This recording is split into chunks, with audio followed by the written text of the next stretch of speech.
Welcome back, everyone. This panel session features 3 business leaders who will consider how Singapore will aim to achieve prosperity and progress over the next decade and beyond. As I indicated in the summary just now, we will be drawing on the deliberations of the earlier sessions of this conference to stimulate our discussion about the future of business in Singapore. We'll ask questions like, what kind of business do we want in Singapore? What are the sources of sustainable value add that a high-cost location for businesses such as Singapore needs to possess? What is the future of Singapore's hub status given trends of deglobalization and technological disruption, as well as potential future pandemics like COVID-19? As we've heard, there's been a lot of discussion about the change that's been brought upon us by COVID-19. But we need to ask ourselves very pertinent questions in all domains of our lives, particularly business, about a few things. And I touched on some of these issues in the summary just now. It will be an ambitious agenda to cover all of this in just under 90 minutes. But what I'll do in the first part of the session is to ask the panelists for their views on each of the following topics. And these topics are leadership, the future of tripartism in Singapore, and businesses' role and responsibilities to society, the environment, looking beyond the economic capital that they've managed and invested on their balance sheets, as it were, to beyond other forms of tangible and intangible capital, human, environmental, and social. You may pose your questions for the panel online via Pigeonhole at any time.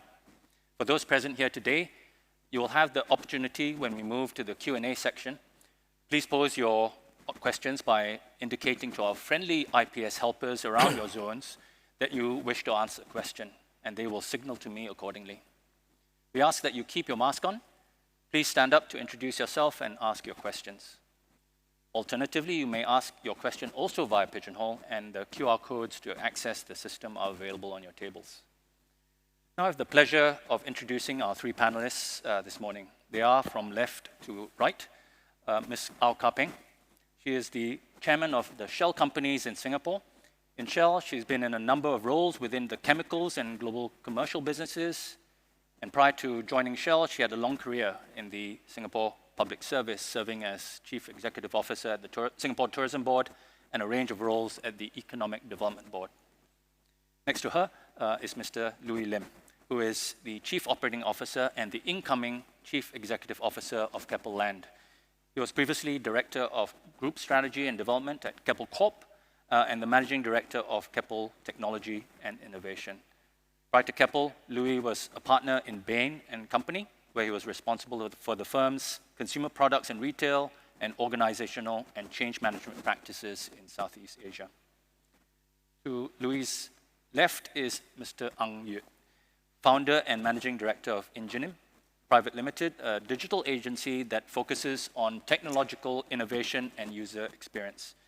Ingenim has been spun out from the Adventus Consultants and is involved in front-end mobile and web projects with ministries, banks, and MNCs. Yut is also Vice President of Strategies, Development, and Digitalization at the Association of Small and Medium Enterprises and past President of the Entrepreneurs Organization Singapore. So let's begin. The first topic is leadership. And I'll kick it off by, again, referencing Professor Linda Lim's comments when she proposed that Singapore has been a follower, at best a fast follower, but not a first mover. Can and should Singaporean businesses shoulder the risks that come with being a first mover?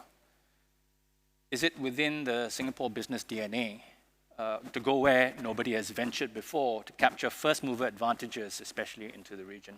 Maybe we go in order. Kapeng, what are your thoughts? Okay, well, thanks very much for having me, Christopher.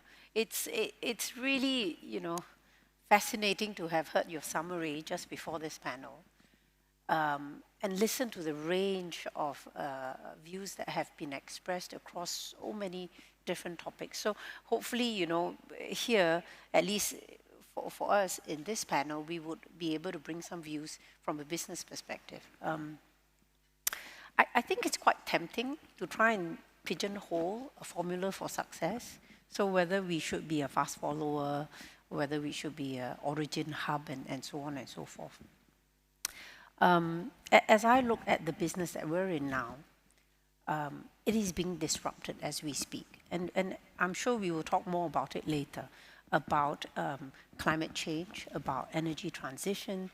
The energy system as we know it today has been in place and developed over a couple of 100 years. You know, it didn't happen overnight.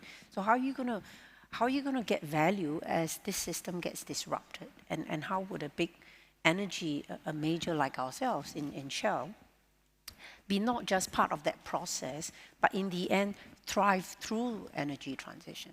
So, you know, in the context of that type of disruption that is happening in so many places, and that's with the system that we know today, yeah, which is energy, what more of systems that we don't even completely understand, yeah, with the digital world and so on. So my take on it is, I don't think it's about whether we will be a fast follower or place of origin and so on. I do think it comes back to, well, disruption means opportunities. Disruption requires agility. Disruption means that we have to figure out not just what we want to do, but why we're good at it and how we're winning, and play that to our strengths. So, you know, so it could mean many different ways of winning and not just a single model of success, right? And I'll give you a simple example to kind of illustrate this. We have a company that we acquired some years ago, Green Lots. It started as a Singapore company. The founders were from here. They had a great idea. It was about building a EV charging infrastructure. But, you know, as much as that company was originated in Singapore, at that time, they quickly went over to California because the opportunity was there. The regulatory environment was such that, you know, things were changing there. They saw an opportunity to quickly take the idea that they had and to scale, yeah? And then some years later, they came back to Singapore. So right now, if you see what we do with Green Lots, they have a couple of 100 charging points in Singapore. We add to that, the Shell network adds to that, and so we have a few hundred charging points. But my point is this: if they had stayed in Singapore, the question would be, what would have happened, right? So I think it's a question of, you know, what are you good at? What does it take to win in that environment? And are you able to take advantage of that, have the agility to react, organize yourself, get out there and look, you know, coming back to Singapore is not a bad thing. In fact, we love the fact that they are doing a lot more back here, learning from the experience that they've had and bringing it back. Thanks, Kaping. And then maybe we'll come back to that idea of you know, coming back to the region. Coming back, you said coming back to Singapore first, but maybe, you know, come back and maybe use some of the things that you've learned in California in the case of Green Lots, and then maybe expand that into the rest of the region. Clearly, you know, with EV charging, many parts of the Southeast Asian region are not quite ready yet, but you know, in time to come, it will be, these technologies will be onboarded, and you know, there will be opportunities for us, for Singaporean businesses to then lead in the region this way. And we'll maybe come back to this idea of the ASEAN opportunity later on. Louis? Thank you. Thank you for having me on the panel, and congratulations on a very good summary earlier. I actually challenge the idea that we haven't been leaders or fast followers in Singapore, and that we don't have that as part of our DNA. So if you look at Keppel as an example, Singapore was a global leader for the offshore marine business. In the 80s, Keppel Land went to China, Vietnam, India, and Indonesia as well. And today, China and Vietnam contribute a significant part of the profits for Keppel Land. So I wouldn't say it's not in our DNA. The question is, have we been able to sustain it? And do we have the culture of enterprise today that some of the leaders of the nation in the previous decades had? Right, so you know, the sense is there are some very good ideas, but do we have the talent pool in Singapore? Do we have the platforms in place? Do we have the environment that encourages the growth of some of these businesses and to scale these businesses? Arguably, it's possible. We've seen companies like Grab, which is originally from Malaysia, come here and then become very successful. But the question is, how do we find more of these? And how do we reinvent the corporations that have been around for a long time to enter the next phase, right? I think some of the themes that you've been talking about at IPS, from a business perspective, you talk to a lot of business leaders, 3 topics typically come up: digitalization, sustainability, and platforms. And so the question for me is, what more can we do to lead in these 3 spaces? And I think Singapore, being a small country, is actually primed to be able to give us proofs of concepts using the size as an advantage, and then taking these ideas and then taking them abroad. So I think there's an opportunity for us to reinvent ourselves and to reimagine 2030 with some of these themes, very clear themes for us to focus on. It's again interesting that what you said about the the idea of building up this ecosystem. And what we need to take the kind of the risks going forward. Maybe what your thoughts, particularly from the kind of small and medium enterprise angle. Can we be fast followers or even dream to be first movers and what are the impediments maybe to that? Yeah, so it's a very interesting questions from the perspective of small and medium enterprises. I happen to chair the business feedback group in the association. So we look at the challenges that small and medium enterprises have year on year, and its relation to actually the Singapore budget. And also we look at the challenges that SMEs have, overall as an ecosystem. Now, a few things, right? If you look at generally from the SME perspective, not a very small number of SMEs would really make it big. That's the reality of it. And the majority of SMEs are really trying to make a good living, continue to innovate and really do well within our country, right, as an ecosystem. So I think first and foremost, we need to kind of look at the ecosystem. So that's what was shared, right, about ecosystem.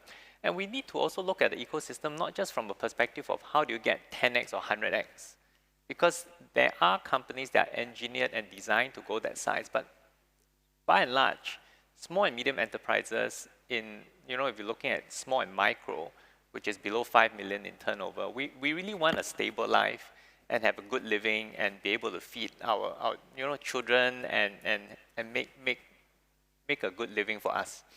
And what we look at is really how does our ecosystem and the country provide for all of that?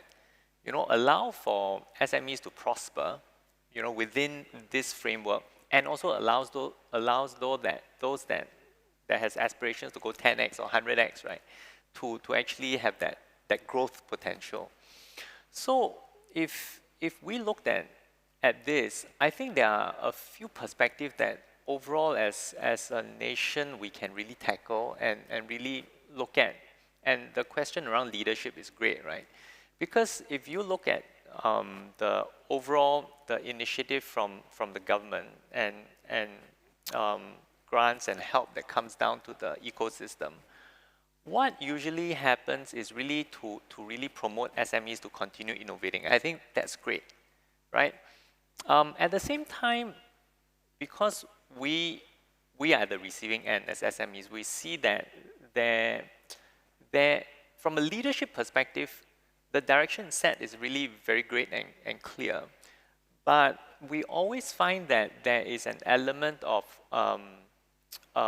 caution that happens as it flows through the system, meaning that people are really concerned about, when dealing with taxpayers' money. So we are trying to help the SMEs to actually upskill, and improve.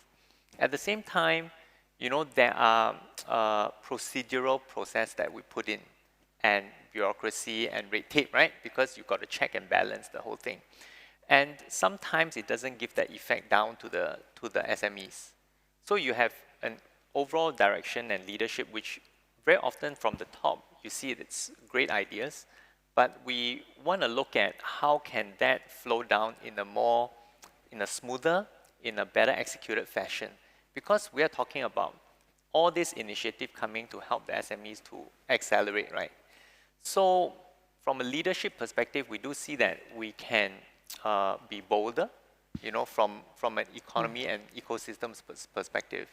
And that, I think, would allow a lot of the help that's flowing down to allow SMEs to move in a better way, rather than bogging them down with procedures.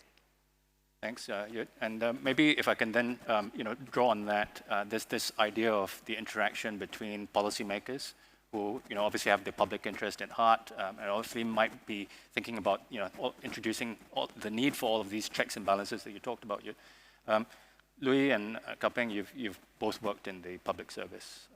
Maybe what are your thoughts about this, greater partnership between the policymakers and business, right, in taking risk, right, allowing the Singapore businesses or businesses that are anchored in Singapore to kind of take that next leap forward, and particularly now, right, given all of the challenges that businesses are facing right now. Kapeng, you want to go first? Yeah. Well, I think it's absolutely necessary, that cooperation. And I have spent a much longer period in the public service than I have in private sector, right? So 20 over years versus, 8, 9 years? So I think that partnership is vital, particularly as we look at the change that's coming. I mean, if you think about COVID versus energy transition, COVID is something that happened and affected all of us, right? It happened in such a way that nobody is, in a way, better off, or nobody is spared from COVID, right? It can hit any single person. And the difference is that you get almost immediate feedback from your action or inaction, yeah? If you don't do anything, in 2 or 3 weeks, you see the outcome of it. If you do something right, in 2 or 3 weeks, you see the outcome of it. And I think, Singapore has done exceptionally well in managing that, and we've all kind of lived through that whole experience together, right? In something as equally complex, as climate change and energy transition, unfortunately, the difference is that, inaction may not lead to what you see in terms of outcome and impact until much, much later, yeah? So something that you don't do today, or that you choose to do today, you will actually not see the impact, perhaps, until you get to 8, 10, 12, 15 years down the line. So how do governments then have to take up that challenge and say, well, governments, particularly like the one that you see in Singapore, have the ability to think long-term and plan long-term. Companies like Shell, who've been around for a very long time, and we've been in Singapore for 130 years, we equally have access to resource and the ability and the capacity to think much longer term. How do we come together? How do we come together to then say, well, if we don't act now, well, in 10 years' time, guess what? You're going to see something. We actually don't know what we're going to see if we don't act now, but you've got that capacity to start having that conversation. So I do think that, given the challenges that we face today, and, I know that DPM has already started to say, beyond COVID, maybe there's a disease X, right? So there are challenges, there are risks that are in the horizon that we have to deal with, and I think it's imperative that government and companies and the rest of the ecosystem come together to have that conversation. Now, some companies are perhaps more ready than others to have that conversation. So be it, let's start somewhere, is my advocacy. Yeah. Yeah. Who are the change agents, do you think, Kapeng? We can talk about this and say, we all need to come together, but who needs to take the first step, right? Is this government then needing to change, or can companies band together? I frankly don't think it matters. So for us, as I said, I do understand that different companies have got a different way of thinking about it. They are in different places, even with respect to their own business and what they want to do. For us, as a global multinational, we do believe that we have the ability to have those conversations, and we want to, and we are ready. And with governments, and I know this government is also equally ready, then that's where we will start. We can't say that it's the same everywhere in the world, and for all the parts of the world that we have a business in, we can see that there's a difference, yeah?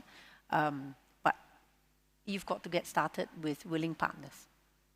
It's quite interesting what you just said, Kapeng, and I think it also echoes what Louis was talking about earlier about businesses coming from the region, like Grab or Gojek that you didn't mention, but they're all present here, and how much we consider them Singaporean businesses, right? And it harks to that responsibility that businesses have, international businesses or multinational corporations like yours, to see that responsibility to the society that they are embedded in.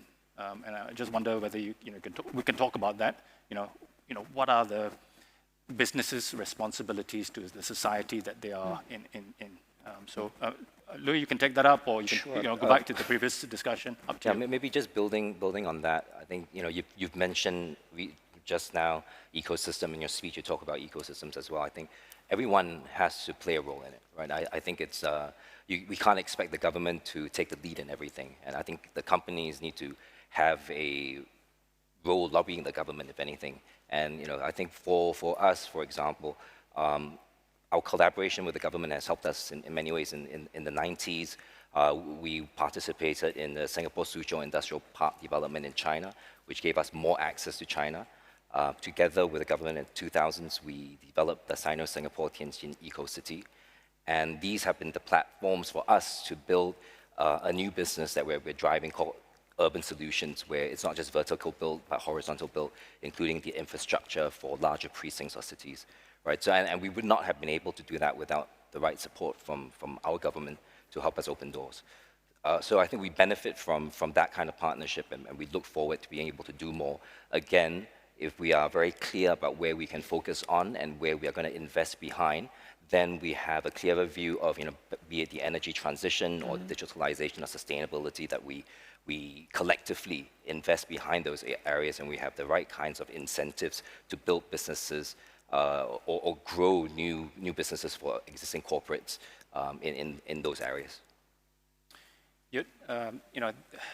When we think about small, medium-sized, even micro-enterprises, we think about that small businessman, obviously a Singaporean, trying to do business.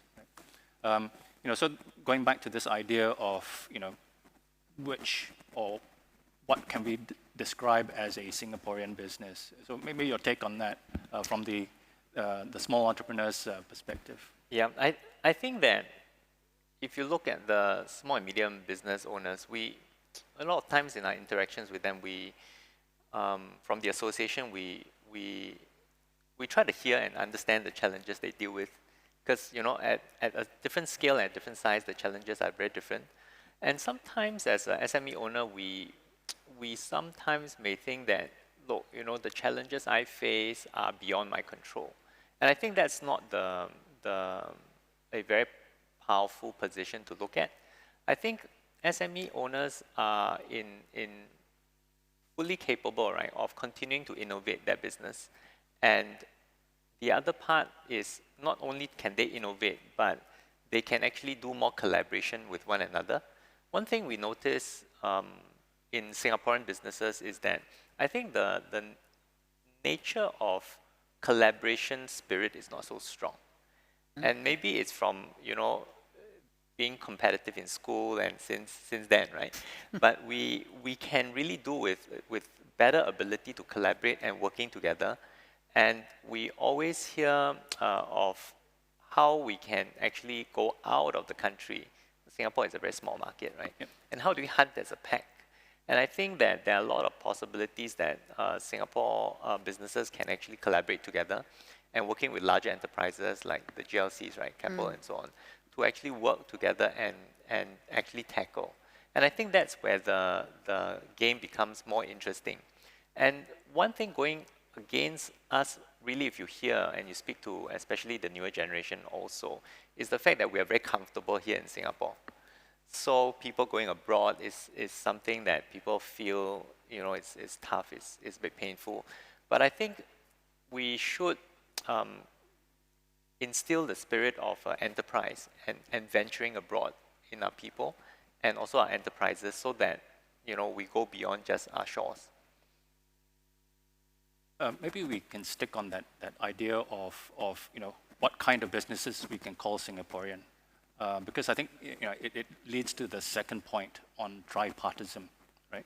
I think there's opportunity, as you was talking about, in terms of Singaporean businesses sort of collaborating with each other.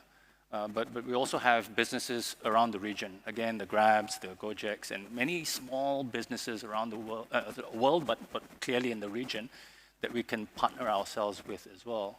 You know, so, you know, by, you know, collaborating with them, perhaps even merging with them or acquiring them, you bring them and make them Singaporean businesses and collaborate with them and work with them, pool the capital together to you know, go forward and do business.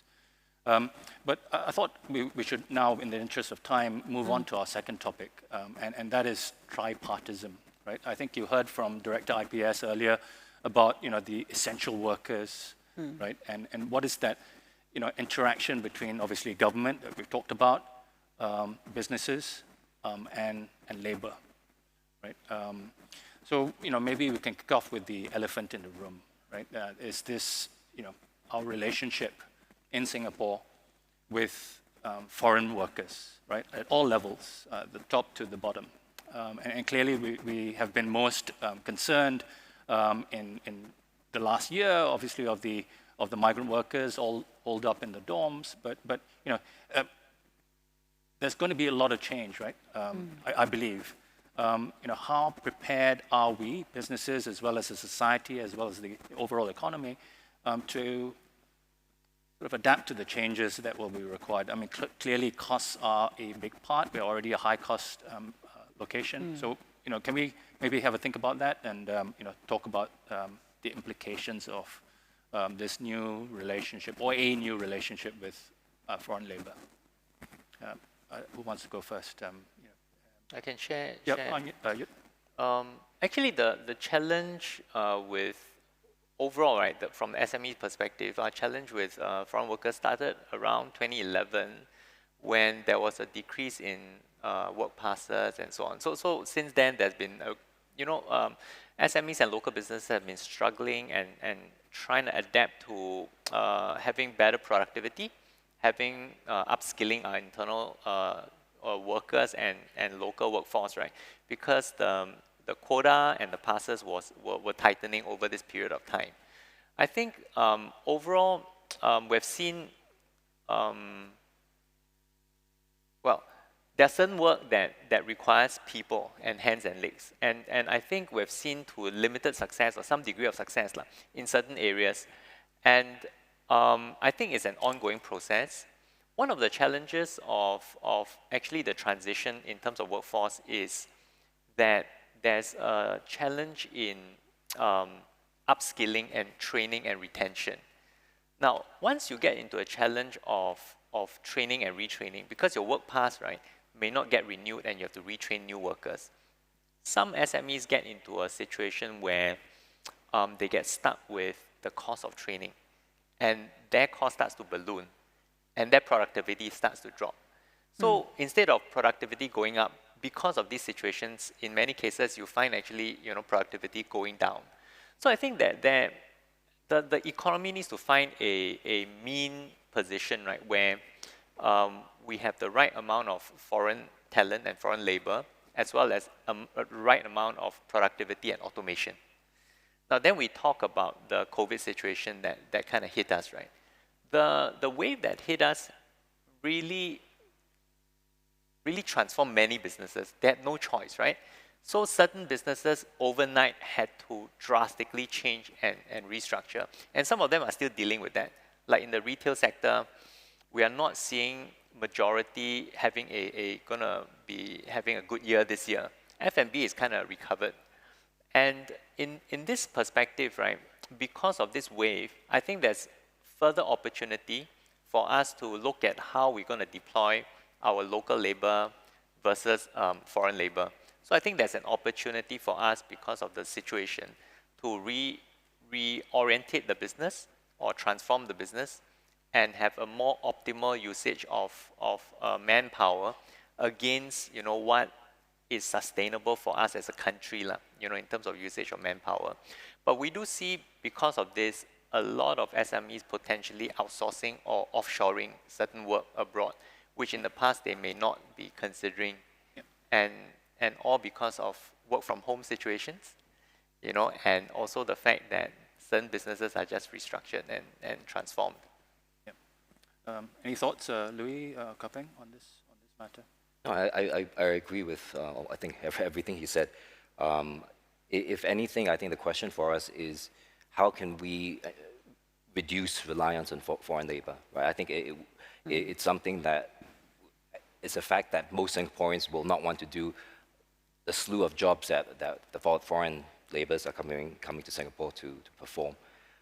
So I think that's the crux of it, right? And what the pandemic has done is to raise awareness of the situation under which the foreign workers are living. And so I think necessarily we will expect costs to go up if we're going to do more to house them better.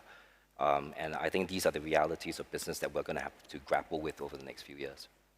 So you're really quite sanguine about the sort of the ability of business in the future to absorb that higher cost that is associated with upskilling, as you was talking about, but also doing without all of this low-cost labor, or a lot of this low-cost labor, low-skilled labor. I don't know whether I'm in that space yet, but I'm certainly in the space that this is the time for us to rethink and understand what has worked about the system and what has not worked. And COVID showed us a lot of what has not worked, right? So coming back to this whole, foreign worker situation in the dormitory, I mean, look at our sector.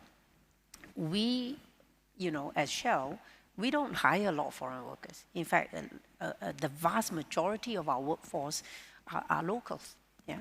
But we are heavily dependent on a set of contractors, who do a lot of work with us in regular work to maintain our facilities, our plants, to build new ones, when sometimes we do projects and so on. So we're heavily reliant on that industry to be in a place that will allow them to support us. And if you look at the productivity and the skill level of, what we call our contractor workforce, we've realized for a long time now, and I'm talking about, the last couple of decades, we've realized for a long time now that the contractor workforce that we can find in Singapore are not at the right level of skill, nor the right level of productivity as the contractor workforce that we see in places like, for example, the Gulf Coast of the US, right, where we are equally big there and where the industry is also equally big. And we asked ourselves why, right? So several years ago, Shell decided, look, we must be able to do something about it. So all these foreign workers, and they're being recruited from many countries around us. What can we do to better understand the system and to take better care of the workers so that, they, when they are working for our contractors in Singapore, are happier, are better cared for, So we looked into issues like the conditions of the dormitory, how they are being transported to our site, whether they even sit at the back of a lorry versus a bus with a seatbelt, So we dived into all these issues and we tried to make a lot of adjustments along the way. And we did realize that, frankly, as much as we did, we even went to the point of, where were they being recruited? Are they getting the right kind of training? Do they have access to their passports? How much are they paying just to, turn up to work for us in Singapore? Yep. And we realized that in as much as we were trying to do and make those changes, the entire ecosystem has to move, before we could see any real change. So yes, then we see some increase in costs, for sure, because of our requirements. And then you get to a point where you say, hang on, what else in that ecosystem is not working? I mean, if you think about our foreign worker policy, the fact that virtually all our contractors have hit the limit means that the price lever around foreign worker levy may or may not be working. Yep. Because if it's working, it shouldn't be Yep. at that level, right? So I think these are important conversations for us to have with the government, to kind of open up and say, hey, COVID showed us that some of these things actually may not have worked. So how are we going to rethink that whole system? And how are we going to get them to the right level of skill and productivity? And guess what? Digitalization, and we are in the process of digitalizing our entire Shell Bokom, which is the biggest refinery we have in the world. How's that going to change their work? So, I'm afraid that we're now at a junction where we have to actually, get into very, very open conversations around these topics, and look at it not just from the lens that we had in the past of why it didn't work, but look at what is needed for it to work in future. So that's kind of where I am. So I totally agree with you. Now's the time to do it. We can't wait. So again, back to my question that I posed earlier, who is that change agent, right? Who's going to lead that process, right? Who can lead that process? Because, we can talk about, yes, we need to do all of this, and everybody says we need to, but nobody does and takes that first step, or, no one can come together. I suspect we have to co-lead it. Meaning, you can say, why don't you get the government to lead this? Yeah. And then the government say, but you guys are the big users of it. Yeah? So it can be, look, I think we all need to be in the room for that conversation to happen, but with a clear desire to say, let's not just talk. Huh? At the end of it, let's make sure that we get out of that room with a couple of things that we're going to do. And maybe then expand that idea to business, and we've organized kind of the response along the lines of different industries, and there are 26 odd industry transformation maps.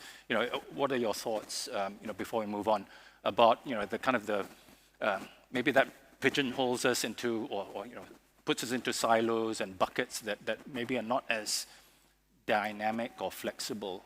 Are we capable of collaborating in those verticals? In those verticals, I guess. Yeah, I can share a bit, right? Because we have been, the industry transformation map has been, I think, 5 years in the making.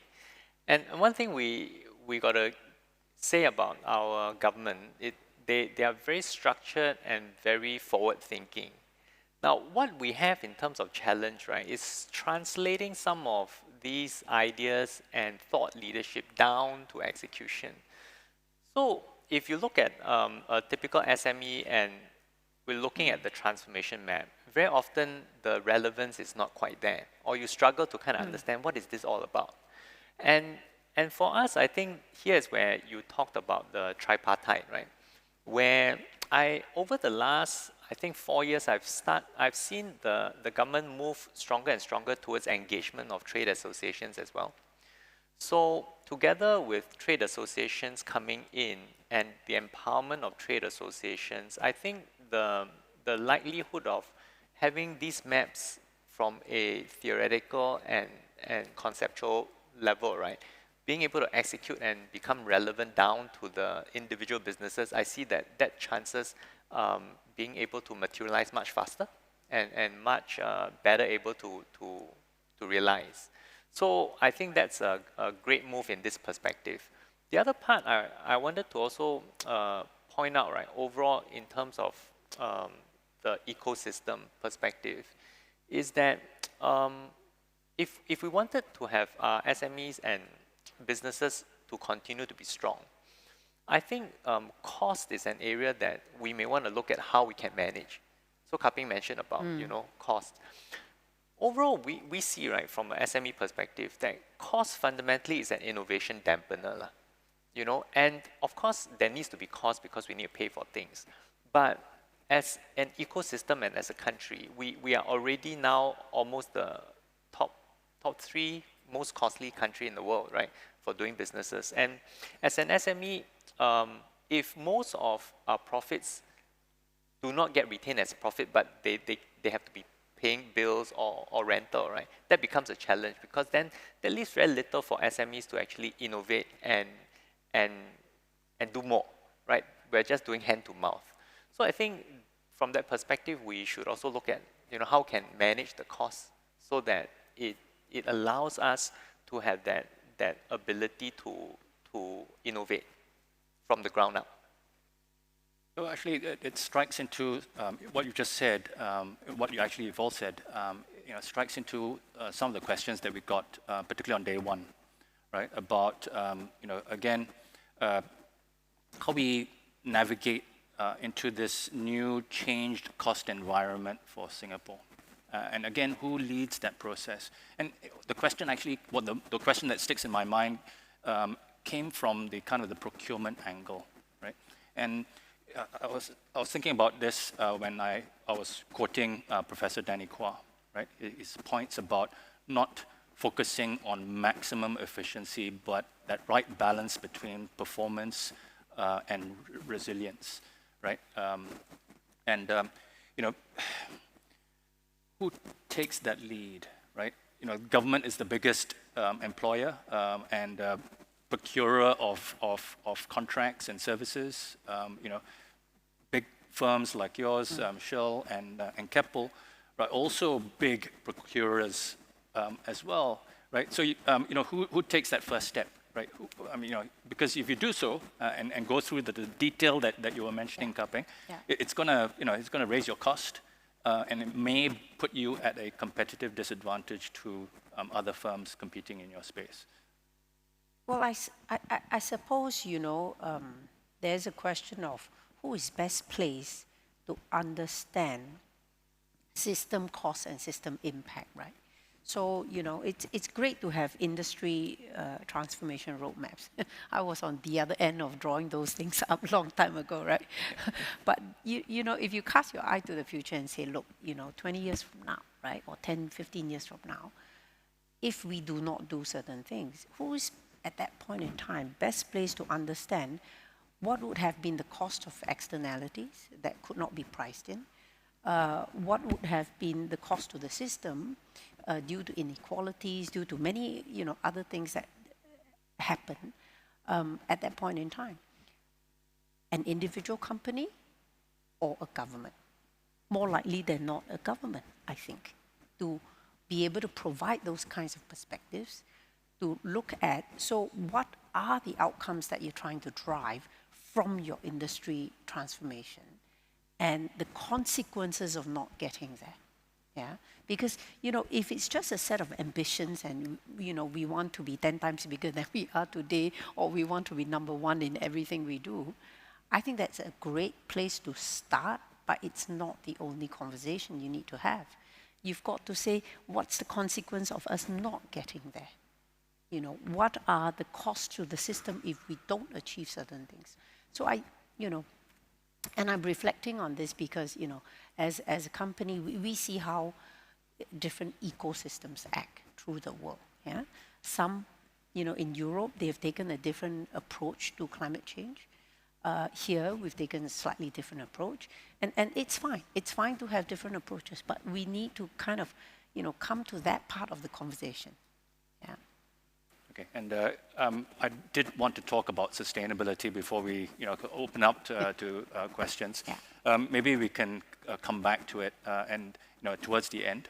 And when I ask you to kind of present your ideas for the future, maybe if I can ask you to maybe put that your answer within the context of sustainability, whatever sustainability means to you in your businesses.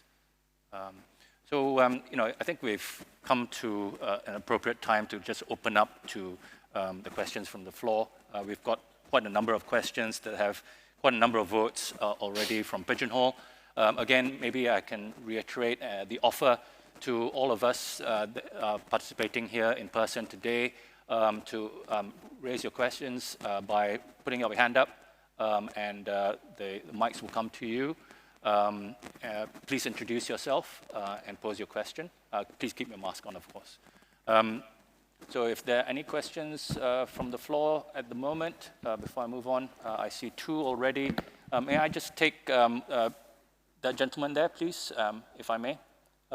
Table 2 and A2.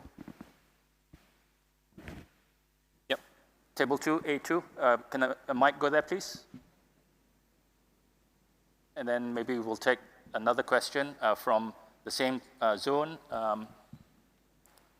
at the corner. Any mic? To the table 2 first, please, if that's possible. Table 2. Got some questions. Hello, ASEAN. Matthew Ting from the Silent Foundation. You were talking about upskilling the workforce and society, but we also need to look at on a more macro perspective. What kind of economy that we want. So, are we as a society ready to make the changes that is required to become a more innovative, more creative society, rather than one which is just focused on execution and good implementation, because it requires a different kind of mindset, right? One requires more discipline, order, and one requires more thinking outside the box and pushing on the edges of society, which we may not feel comfortable with. Okay, so the nature of innovation, I guess, in Singapore. Maybe we take another one question, and then we'll discuss that, and then we'll move to the questions being posed online. So I think there was another question from that table there, please.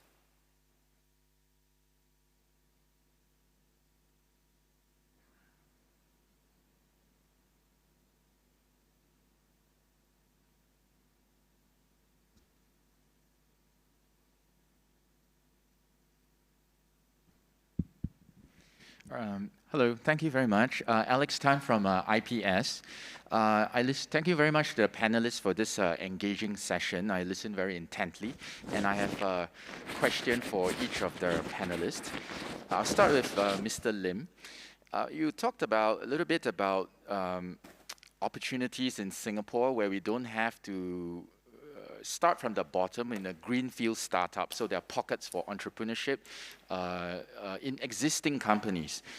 I was wondering whether you could share with us, in your mind, what are some sectors where we can find these, what I call brownfield opportunities for our local businesses?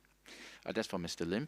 And for Ms. Au, would you kindly comment on how multinational corporations like Shell are helping in the upgrade of local businesses through spillovers? It could be in terms of technology, know-how, business know-how, or best practices. And for Mr. Ang, I have a simple question from your SME, your perspective of SMEs. So we have this conversation about SMEs upgrading and retraining and becoming world-class Mittelstand, in Singapore for some time now. The simple question I have is, in your mind, what is the one thing from an SME business owner and also as a trade association leader, what is the one thing that is going to untangle all the problems that SMEs are facing? If you may be so bold to just say, what is this one thing? If you solve this one problem, SMEs will flourish in Singapore. No doubt about that. Thank you. Thanks, Alex. Okay, I think I sensed, again, underlying the questions from Alex, for each of you, again, the idea of innovation. What kind of innovation? I mean, for Louis, the question came in the form of, what brownfield sites and maybe the low-hanging fruit that we can think about for Singapore business to sort of execute upon, maybe not in the next 50 years, but maybe in the next 5 to 10 years. And I think that was also true for you, the idea of retraining, what kind of innovations that we might need in that space. I think it relates to what you were talking about earlier as well. And for Cupping, I think you've already talked about it a little bit, this upgrading of the ecosystem. So maybe if you can answer that, and then maybe if within that we can answer the question from Matthew, as well as, I think we've already got quite a number of questions in the, the pigeonhole that relate to this idea of innovation. What is, the essence of Singapore innovation? Yep, so please, if you could. Well, I think to begin with, innovation, I think it's a buzzword that has been going around for quite a while. At Keppel, we set up the Keppel Technology and Innovation Unit in 2018 precisely for that purpose, to generate new ideas, encourage our businesses to generate new ideas, incubate them, and then implement them. So in terms of, for us, what we do look at is our existing businesses and areas that we can add on to what we already know. So for example, within the land business, obviously smart, sustainable buildings are going to be the way forward, right? So taking the experience that we have last year, we certified Keppel Bay Tower, where we're headquartered, to become the first BCA Green Mark Platinum Zero Energy building.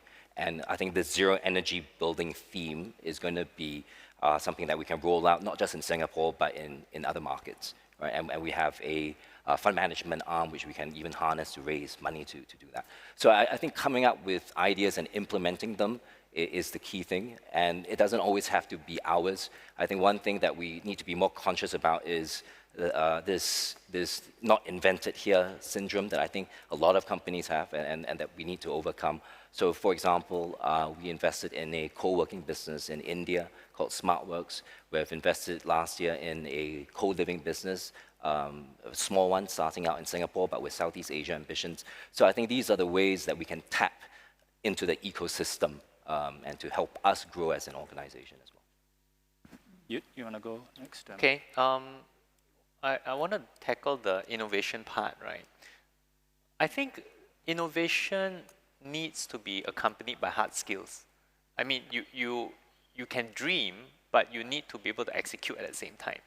And I think the challenge here about the way Singapore goes about dealing with skills upgrading and training, it is very regimental and very siloed. So if you look at the way, if you looked at Skills Future, you looked at WSG, right? And I think they're doing a great job in trying to push the industry forward. But one thing is that it's actually not very flexible, and it's locked into maybe in very fixed verticals. And the thing about innovation when you pair it up with skill is that sometimes it crosses boundaries. And I think what we need to instill as a spirit, right, is the ability for us to not be too tied down into certain fixed form and shape. And how do we translate that into how we bring up our children or how we empower our SMEs, right? And I wanted to kind of lead into this portion about how sometimes when we apply for certain training and certain grants, right, it is very strict in terms of how we follow certain procedures. And that makes the whole process of skills upgrading and training, well, you have to kind of navigate yourself and you fit it in, rather than that training suiting your needs of your organization. So that hinders the ability of the organization to try to run forward by leveraging on what's given to them from the upgrading and skills training perspective. So I think that perspective may be a worry that, if we don't do from the government perspective, if we don't do the program properly, we may deal with compliance audit problems, right? And that becomes a challenge. And then they structure it so tightly that it's hard to use from the SME perspective. I think that needs to be dealt with if we wanted to really allow and empower the SMEs to have that kind of skills training, and as an economy in general, for us to take it forward and move forward as an economy. So I think that's one area. Alex was asking about one problem. It's very hard to answer, right? It's like the magic bullet. But if I had to kind of say or theorize on one thing that we could do better, is maybe, you know, Singapore is a very open economy. We pride ourselves on being very open. So much so that if you look at from a procurement perspective, there are quite a few foreign companies that come in and compete with the local companies for government contracts. And we are the government contracts are the largest, the government's the largest buyer, right? So from that perspective, if we could look at how the government procurement policies are, because it's potentially an area where we could incubate SMEs, right? Because you provide businesses to SMEs. In fact, SMEs, very often, if you talk to them, they tell you, hey, don't give me grant, give me business lah. You know, and it's true, right? So if the government can really look at how we could supercharge our SMEs by actually buying from them and looking at how our policies can, instead of right now, we have a policy of aggregating into larger enterprises, if you notice in certain sectors, for the sake of efficiency. So then SMEs get excluded away from many contracts because they become aggregated to be too large. So allow the smaller enterprises to compete in smaller jobs so that they have the profit, so that they can look at how they can innovate. And you let them have that flexibility and freedom to innovate. I think that will actually make the ecosystem more vibrant. Right. I'd like to sort of pull out that point that you made about the skilling, right, and the silos and all that sort of stuff, and already bring that back to what I said earlier in the summary about all of the desire for better education being not necessarily in that traditional classroom context. We're very much set up very well to deliver that education in that formal classroom context. So we have a very good educational system. It's all highly ranked, but how do we actually almost democratize, put and cite that learning in businesses? Obviously, you clearly know what skills you need for the future or should do. How can we better cite that learning, right? So we were very good at the industrial scale. Everybody does this standard curriculum, but how do we get that more flexible, dynamic, perhaps customized learning that you might need for specific roles, but also have that delivered across the board? I'm not sure that we can answer that, I guess, in the remaining time, but maybe it's worthwhile we pose that question and we carry that question to the later discussions with the Minister for Education. Maybe if I can then move on to some of the other questions. Oh, actually, I missed you out, Kaping. Sorry. I do want to say something. No, please, I'll give you the kind of the word on that. Maybe because I'm, to Alex's question. Please, okay. I do want to say something. I think that, for a long time, even when I was working in public service, back then, we had this notion that, the bigger companies can help the smaller companies, right? It was MNCs can help SMEs and so on. But, now that I'm in Shell and I'm sitting on the opposite side of the fence, one of the big things we talk about very often is, how can we tap the best ideas? How can we remind ourselves every day that we don't have all the answers, and that we need help as a company, to continue to grow and to continue to innovate. So it's really not a question of can we help, but can we work together, and can we collaborate? I think that in Shell, we certainly have a lot of the issues that, even Louis was talking about, not invented here syndrome, we've been around so long, surely we must know what we're doing, a bit of that. But increasingly, and we've seen this in many of the things that we do in Singapore, we're asking the questions, hang on, the best ideas are everywhere, you know. How do we tap and leverage them? So for example, we participated in ESG's Open Innovation Challenge, which is really to define a whole set of problems, right? Give it to them, and then they go give it to a whole bunch of companies, big and small, and see, mostly small, and see what solutions will come back, right? We talk about, you know, how to share skills around developing business proposals, pitching of those ideas and so on with young companies, startups. And in turn, actually, we learn a lot from them as we look at what they do. We do best practice sharing with all our suppliers in different parts of our business. And as I said, you know, yes, we share best practice, but more often than not, we also learn from what they do. And we start to understand the kind of challenges that they face, and you know, it leads to a different conversation. So I do think that, at least for us, we've moved into that zone of understanding that there's so much value to be unlocked by working with that ecosystem, by just being, I suppose, humble about what we know and what we don't know, and starting from there. I want to build on the collaboration point because I think it's very important for innovation. One of the challenges, I think, practically that we face is the kind of tender process that we go through. And this is government tendering to companies or companies tendering out to other companies, because actually it's much better if you're working together to find the best solution. But each company does not want to share their IP at that point in time, and then I share all my IP and suddenly it goes out to tender, and I lose on price. So I think that's something that we have to overcome.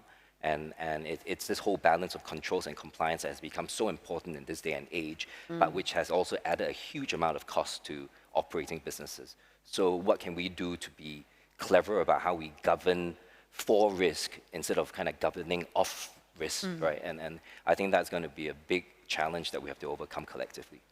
So maybe that is something that we need to look at and introduce and incorporate into the ITMs, right? I mean, you know, if that's one mechanism, perhaps we can use that, the ITMs, not just to say about, you know, these are the way forward for all of these other potential business opportunities, but also think about how we might organize these different industries to kind of, you know, maybe come together and have a joint or collaborative procurement system. I don't know.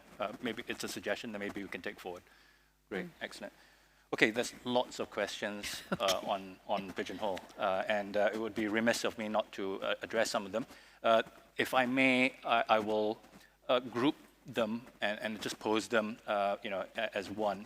And maybe it is, I think, the question about the ecosystem that we have in the region, right? So this is Ambassador Zainal Abidin's question about collaborating with our ASEAN neighbors, collaborating perhaps, again, I think we talked a little bit about it just now, but maybe talk about this opportunity, but also the challenges that, that we face, businesses face in, you know, pushing into the ASEAN region, the 650 million people.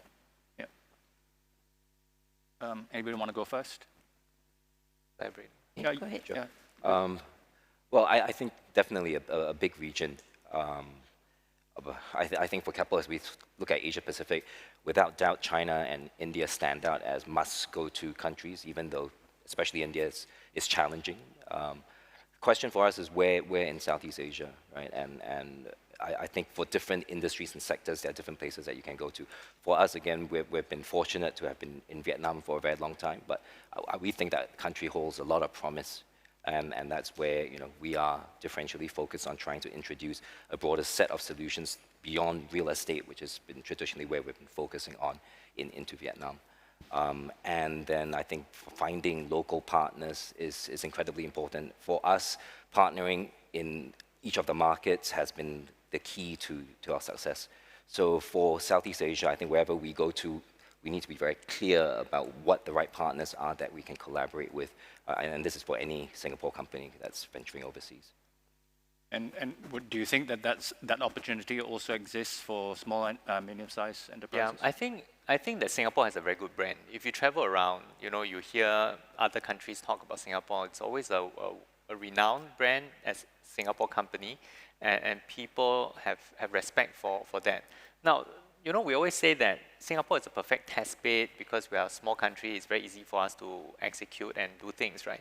But one thing I've noticed about how our fundamentally as people born and bred in Singapore versus other countries is that we only think of Singapore as the market, right? Yeah. And we do not engineer our businesses to be global or regional. If you spoke to a Chinese businessman, they'll think of, well, 5 cities or 10 provinces or whatever, right? And they design their business for that kind of scale. And I think that's one of the things that holds back Singapore businesses because we don't design our businesses for scale. We just treat Singapore as a market. I think that's one of the things that, as we bring up our next generation, we got to look at ASEAN and Southeast Asia as one market. And the other thing is because Singapore is so unique in its nature and the cost differential is so different, very often what works here may not work in the region, at least, from an SME perspective. So you really got to go out and be ready to fail a few times before you really learn about what goes on outside. But that being said, I think there's a lot of potential because if you really start to think from a very different perspective, then you have the opportunity to actually deal with the whole region as a whole. Anything to add? Well, I would just say that, for a company like us, we've been not just in Singapore, but in the region for a very, very long time. And, the nature of our business is such that, we have to have skill. That's at the heart of what we do. If we don't have skill, I think we would find it really difficult to compete well in our business. But as much as we talk about skill, so whether we have skill in refining, moving parcels of products, throughout the world, there's also very much a local element. Yeah. So who we are to what communities? What do we stand for in that particular community? That gets very much localized. Yeah. And so we can't be, doing the stuff that we do in Shell Retail Singapore in the same way that we do in, let's say, Bangkok or Philippines and so on, where the communities have different expectations and different needs. So I think for us, it's about both understanding where we need to scale and how we need to sustain that skill and keep growing it, as well as having meaning to the communities that we serve. Now that then has to be very much localized, and it's not even simple things like language and so on, which obviously you have to do, right? Yeah, but it's going down to, how do they live? Yeah, and therefore what do they need in terms of products, support, services, and so on. I mean, a good example of how we do it in Singapore is if you look at some of our retail stations, we actually built things like bike racks, pumps for not just your car, but pumps for bicycles, right? But why do we do that? Because we've noticed that the communities around us, actually a lot more people are cycling. And in order for them to stop by, well, they need somewhere to hang their bike, right, while they're dropping into our retail store. So, so you actually have to get down to what's happening with your community, go figure that out. And that's where I think, SMEs, whether it's local or outside of Singapore, have a great role to play in working with businesses to address those needs. Great. Thanks, Kaping. Okay, so we've got one question, I think, that relates to the discussion that we had already on education. It's from Mr. Winston Ng, and he asked the question, as a young student entrepreneur, I always wonder what happened to our entrepreneurship scene in Singapore. What happened to the commerce stream in Singaporean schools? Why only arts and, it's truncated there, but I guess, why only arts? And yeah, I can't remember. If I may, I think we've kind of touched on that already. And maybe, Winston, if you can, maybe pose that question again in our closing dialogue later on with the Minister for Education. If I can then move to the kind of the next question, which has quite a number of votes, and it's from Unchao, sorry, it's not Unchao, it's Valeria, and she's asking, I guess, the question about business having increasing amounts of power, and referencing, businesses like Facebook and Twitter, banning President Trump. Are the responsibilities and roles of business and government merging? Right? So I guess it's more for the bigger enterprises, and maybe I can then pose that to the two that are representing big businesses on the panel. Off the bat, I would say the roles are very different. I don't think businesses could ever play the policy roles of the government, right? But I think that being said, agree that large businesses do have incredible power, like the Apples and Facebooks of the world, and I think that's where the word responsibility comes to play, right? I think those businesses do have a social responsibility given the power that they have, but I don't think in any way that businesses and governments could converge.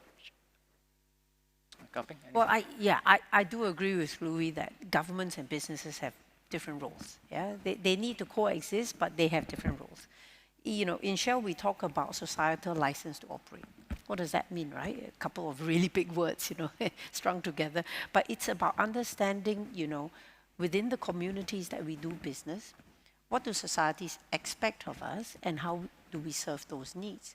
So, if we are in a community where, you have, so for example, in Singapore, we do a lot of work with Lakeside Family Services, Southwest CDC, because that's where a large part of our operations are located, right?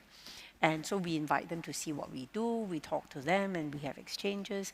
And during COVID, we were doing a lot of, online mentoring and all kinds of stuff. So when we talk about understanding our societal license to operate, it means that as a business, we do accept that we have a certain responsibility to those communities. And our responsibility comes in terms of, firstly, we have to do our business really well, meaning we have to keep people safe, we have to send them home every day safely, and then we have to be, true to the communities around us, which means we need to engage with them, we need to spend time, we need to be open to them asking us questions. Why are you doing this in your business? Why are you not doing something else? So we have a lot of these engagements, and we try to leverage our assets, right, to do even more. So if you look at all our retail stations, we have e-waste bins there. Why e-waste? We're not even in the business of waste, nor in the business of electronic. But because we know that people are looking for that type of infrastructure, and we said, look, we can do it without, interfering with our business of retail and the conditions around it. Fine, have all these, e-waste collection boxes, and that should, help the community around us, right? So you've got to figure those things out, of what is meaningful for us to do, and then, does it serve the needs of the community? And I think as we look to the future, it is indeed about, okay, so what will energy transition require, and how we think about those things together. Yeah? So I think in Shell, we talk about societal license to operate with the understanding that doing our business well today gives us the ability to continue to compete as a business, to generate the bottom line that we need to generate. But we are also not shy to say that we are part of that community, and we need to earn the right to continue doing business. I think maybe I can riff on that question and really talk about some of the kind of the roles and responsibilities of business and government. Government is there to provide public services. Obviously have that regulatory framework that governs rules as to how business is conducted in Singapore.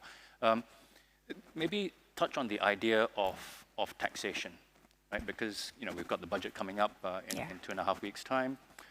We clearly have suffered a major hit to our budget in last year, and clearly that is still likely to continue into 2021 and beyond, perhaps.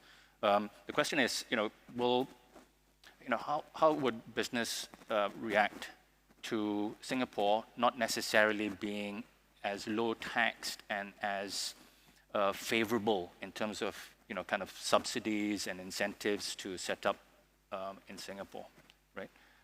So what is your response might be to a higher tax environment, lower incentive to come and base yourself here? What are your thoughts? Anybody want to? It's a googly. I haven't mentioned this in the past. Yeah, but, I can get started. So I think Singapore has a very attractive tax regime, right? And I think it's attractive not just because it's low tax. Certainly not. Yeah, it's the certainty, it's the interactions we have with the authorities, where you are able to have meaningful conversations, yeah, about what works and what doesn't work. Yeah? And when I say certainty, it means that whatever is promised on both sides, on the side of the company and on the side of the government, both sides have to keep to that promise, and then and then the consequences are clear, right? So I think it's many of these dimensions coming together to make that system attractive. Yeah. For us as a company, in fact, 2 years ago, we started publishing a tax transparency report, which means that we actually report country by country how much tax we pay. So, it's out there. It's out there. And frankly, there's nothing to be shy about, right? Because it is what we do. Yeah. Now, I think, we see also then the government here, the tax authorities here, kind of saying, hey, that's a good thing. Thank you for telling us about it. And they themselves are embracing, quite a lot of that transparency, a lot of that, how do we really enable companies, not just to do business here, but to do it the way that would help them engage that wider stakeholder. So I think, I would go beyond just saying, hey, how much is low enough, right? Low enough is never low enough. So I do think you have to look at the different dimensions of what makes that whole system attractive and gives companies the certainty and the ability to plan forward and execute a business. Great, thank you. Maybe I can again ask if there's any questions from the floor today still. Please, again, put up your hand, and we'll have a mic brought to you. If you don't mind, please stand up and ask your question and introduce yourself. Any questions?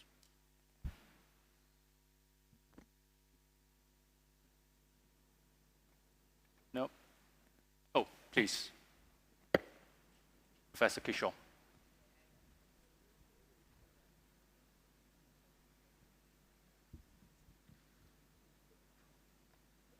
Thank you. Since there are no questions, I'm going to ask a question. The session has been fascinating, but early on, Christopher, you referred to Linda Lim's usual provocative comments, especially her provocative comment that Singapore can go from being a fast follower to becoming an originator. There's been some discussion of it, but if we want to give a straightforward yes and no answer, and I'm going to put my friend Kapeng on the spot. Can Singapore actually, in a sense, make a huge mental switch and go from a country that relies on overseas people to follow to becoming somewhat like Israel, a country that is not a follower at all, but is always a leader? So can Singapore become an Israel in the economic scene? Okay.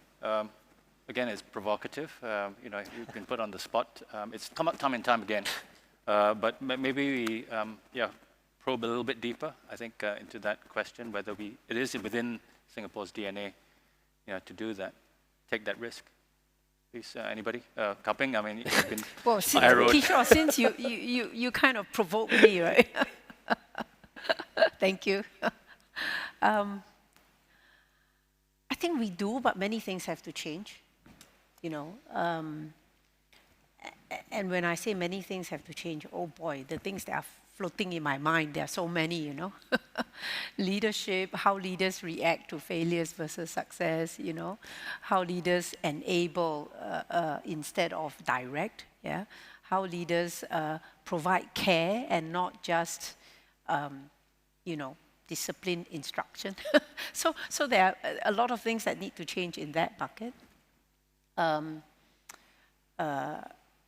Our own people in terms of the confidence that we have in taking ideas forward and not just say, I have a great idea. And we have plenty of great ideas. The question is, what are you doing to take it forward? Who do you have to persuade? And it's not just science, right? It's not just that I have a great scientific breakthrough. I still have to persuade somebody, meaning help them understand what is that breakthrough about.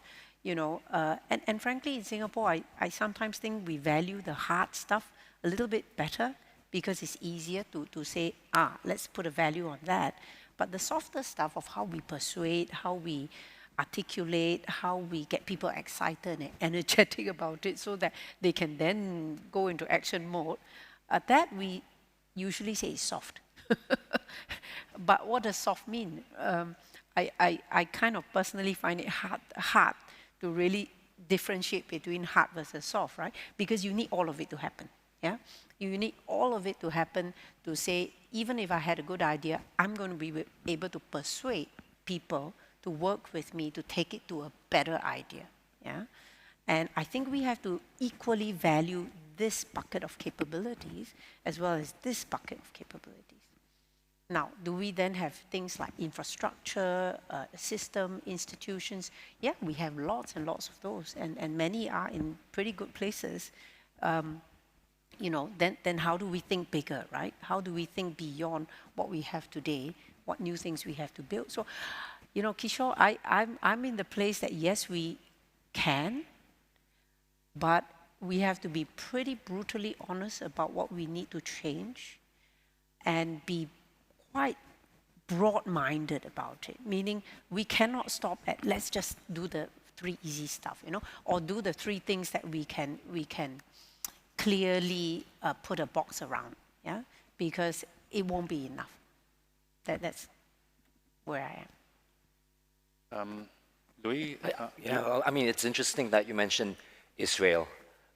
So I think a couple of years we went to Israel to do a trip. It was more of a trip to identify businesses that we could plug onto our businesses to grow. But it was very clear, and we were taken through a series of presentations that it is actually not by chance, right? And they actually have built an ecosystem in Israel where the government, the universities, the other institutions of learning, venture capital, the corporates are all involved in harnessing new talent and encouraging innovation. So I agree with Kpi. I think there's a lot that needs to be done, but I think one of the primary changes would have to be that mindset shift, right? And I think you hear a lot in Singapore companies, people tend not want to step outside of their box. First of all, they're comfortable in their box, but sometimes if they do stick their necks out, it gets chopped, and then you get into more trouble than it's worth, right? So people are just happy and not doing very much. I think we need to collectively break out from that mold.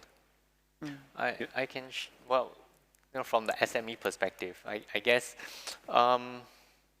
really, I think the spirit of enterprise is present in people and in our people.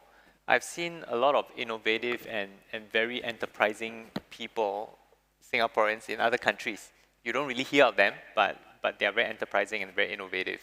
I think in Singapore, you can't deny that the government has a very large hand to play in both the economy and the ecosystem.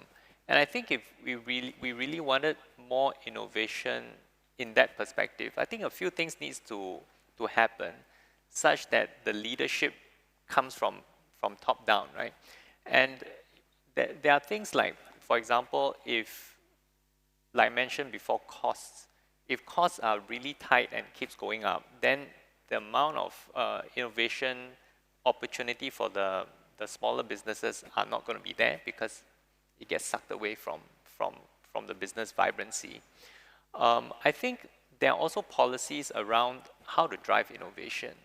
And the intentions are great, but I think the check and balances sometimes are too onerous. So we also look at the KPI setting. I think, we are a very KPI-driven nation, right? And sometimes you really look, there's certain goals, and the KPI may not be the best set. And maybe it works as an initial KPI. We may want to, deepen some of these KPIs, like our skills, direction, and training, moving in the right direction. Is it really affecting the change that we want if we really measured it? And if you really looked at it, it may not be the case if you drilled in on the measure. So I think that's things that we can, look at. So some different measurements, maybe not just focus on that, the definition of KPIs that we've been kind of accustomed to. Maybe there's a way to break out from the mold that we have maybe trapped in our being, not first movers, but trapped as cautious followers even. Cool. I think we're running out of time. There's lots of questions still on Pigeonhole. Haven't been able to deal with all of them, but rest assured, we will be taking all of these into our subsequent phases of reimagining Singapore project. So thank you for all of them. If I may, not attempt to summarize what all of these panelists have said, but really to offer them a minute or two to really define for themselves, what success, what prosperity and progress would look like for you. You talk about this in a sort of individual or company perspective, but what would success look like in 2030? So maybe we do it in kind of reverse order. You'd go first, and then Louis, and then Kapeng. Yeah, I think, if we look forward into the future, Singapore has gone from one in the 60s and 70s being very focused around foreign investments and large enterprises, and now towards one that has innovation, entrepreneurship, and focus on SMEs, right? So going forward, I think that I hope to see that there's a great partnership between GLCs and SMEs as we both co-create and hunt as a pack. I think there's a lot to be gained as we learn from one another and as we expand beyond the shores of Singapore. And to support that, government policies in terms of procurement facilitates the vibrancy and the growth of our local enterprises. And also, in terms of policy making, we can continue to deepen our KPIs in terms of looking at what really moves the needle in terms of in line with the policy. So that's what I had. Thank you. Louis? I think we're all acutely aware of the vulnerability of Singapore and the fact people are our key resources.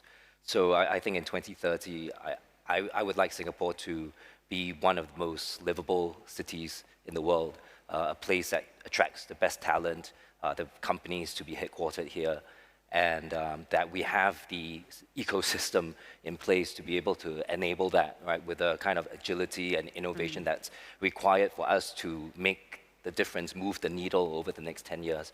And I think if collectively we can agree what the themes are, again, be it energy transition, sustainability, digitalization, platforms, we can differentially focus and invest behind those collectively.